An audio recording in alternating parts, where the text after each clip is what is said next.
Hi and welcome back to another video of Medic Notes. This video is on Baker's cyst. Baker's cysts, also known as popliteal cysts, are one of the most common disorders in the knee. These fluid-filled cysts form a lump at the back of the knee that often causes stiffness and discomfort. Baker's cysts typically result from a problem inside the knee joint, such as osteoarthritis or a meniscus tear. These conditions cause the joint to produce excess fluid, which can lead to the formation of a cyst.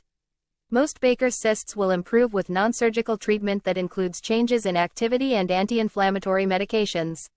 Some cysts may even go away on their own, with no treatment at all. For anatomy, the knee is the largest and strongest joint in the body. It is made up of the lower end of the femur, upper end of the tibia, and the patella. A smooth, slippery tissue called articular cartilage covers and protects the ends of the bones where they meet to form a joint. The knee joint is filled with a clear fluid called the synovial fluid, that acts as a lubricant to help reduce friction within the joint. Small fluid-filled sacs called bursa cushion the joint and help reduce friction between the muscles and other surrounding structures. Let's look at some of the causes of Baker's cyst. In adults, Baker's cysts usually result from an injury or condition that causes swelling and inflammation inside the knee joint, such as osteoarthritis, rheumatoid arthritis, meniscus tear, and anterior cruciate ligament tear, or other conditions that damage the tissues inside the joint.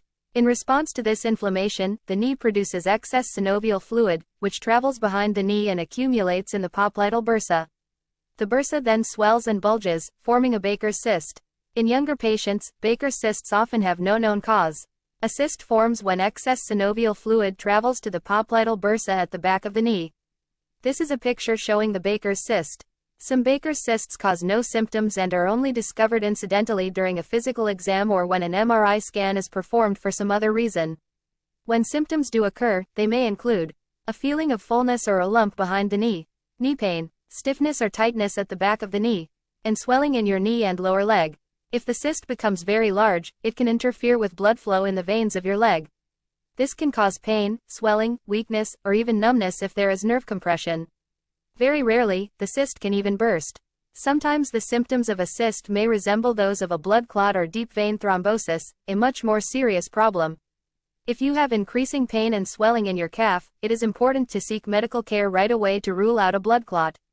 On physical examination, we might see some swelling, instability of the joint, a clicking or popping noise when you bend your knee, joint stiffness and limited range of motion.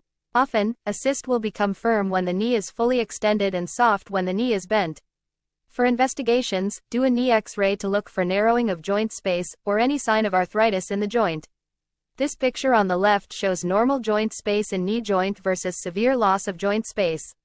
We can also do a knee ultrasound to visualize the knee swelling to determine solid or fluid content, or an MRI scan to look for cyst, meniscus tear, or other underlying condition. This MRI scan shows an area of fluid behind the knee, the characteristic location of a Baker's cyst. Treatment can be conservative or operative. Conservative treatment include observation, activity modification, NSAID, steroid injection, or knee aspiration. Operative treatment is rarely needed. It is only indicated if the pain is not relieved with conservative management or recurrent cyst after aspiration. Operative management include arthroscopy or excision of cyst. For recovery, encourage early movement, bracing to immobilize your knee, and physical therapy. Specific exercises will help improve range of motion and strengthen the muscles around the knee. That's all for this video. Thank you.